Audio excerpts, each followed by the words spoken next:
C'était il y a un an, précisément le 12 mai 2021. Gonoclé Charlotte quittait ce monde dans des circonstances troubles, suscitant émoi et consternation à Méanda 3, au quartier Odjaborne 12. Alors que sa famille accusait son époux militaire d'assassinat, ce dernier parlait plutôt de suicide.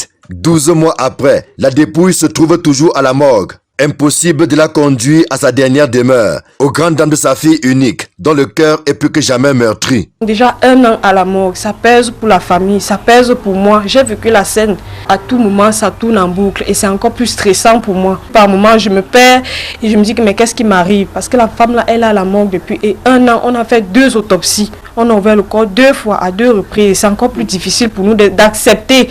C'était mieux qu'on fasse l'inhumation, faire les traditions, tout ce qu'il faut faire. La famille de la défunte accuse son époux, l'ancienne de vaisseau de première classe, Mendo Clément Raoul, d'user des stratagèmes avec la complicité des autorités judiciaires pour bloquer l'organisation des obsèques. Il dit qu'en fait, lui, il va enterrer sa femme, il bloque le dossier depuis.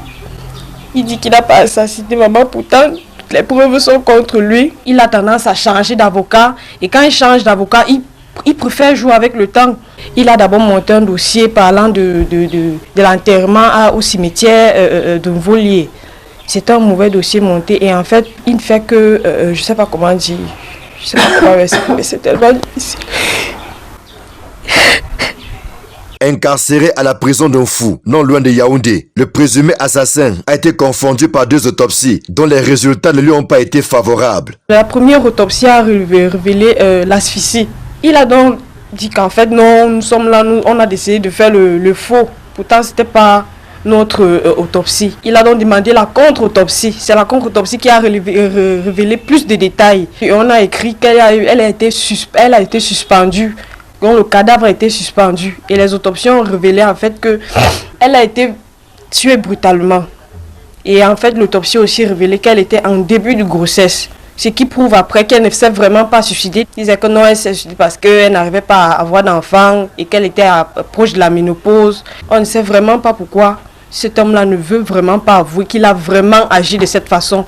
Il y a toutes les preuves et toutes sont contre lui. Et alors que le procès commence à peine au tribunal d'un fou, la fille de la défunte sollicite l'intervention du couple présidentiel afin que la dépouille de Gonoclé Charlotte quitte enfin la morgue pour l'ultime hommage familial suivi de son inhumation. Je ne suis qu'un enfant unique, je n'ai plus de mère, je n'ai plus de parents. Ma famille n'a vraiment pas assez de moyens, on n'a pas vraiment assez de possibilités pour avoir une voix forte, une main forte pour cette affaire. Maman Chantabia, vraiment, aide-moi, aide-nous. Aide cette femme qui est à la morgue, qu'on puisse l'enterrer, faire l'inhumation et pour que le procès puisse continuer. Orpheline de mère depuis le 12 mai 2021, Karen Mimboué, étudiante à l'université de Yaoundé 1, peine à retrouver une vie normale. La longue attente de l'inhumation de sa génitrice en rajoute à un quotidien de plus en plus difficile pour cette jeune fille de 22 ans. C'est pas évident. J'ai du stress par moment à l'école, je ne peux pas partir, je n'arrive pas à dormir. Vous pouvez vous rendre compte qu'une étudiante comme moi, j'ai peut-être toute une composition, je ne parviens pas à réviser. J'ai des surménages, j'ai le stress. Chaque jour, je vois l'affaire, je revois ça en boucle et tout et tout. De son côté, il m'envoie des menaces. Donc, je ne peux vraiment pas. C'est stressant pour moi, c'est une grosse difficulté, une grosse charge pour moi. Alors, enseignante au lycée bilingue de Touguébé, à Yaoundé, Gonoclé Charlotte est retrouvée morte dans la chambre conjugale dans la nuit du 11 au 12 mai 2021. Elle avait alors 45 ans. Mariée à l'ancienne de vaisseau de première classe, Mendo Clément Raoul, le 10 février 2018, après 21 ans de concubinage, elle avait à peine savouré les délices d'un amour qui lui a été fatal.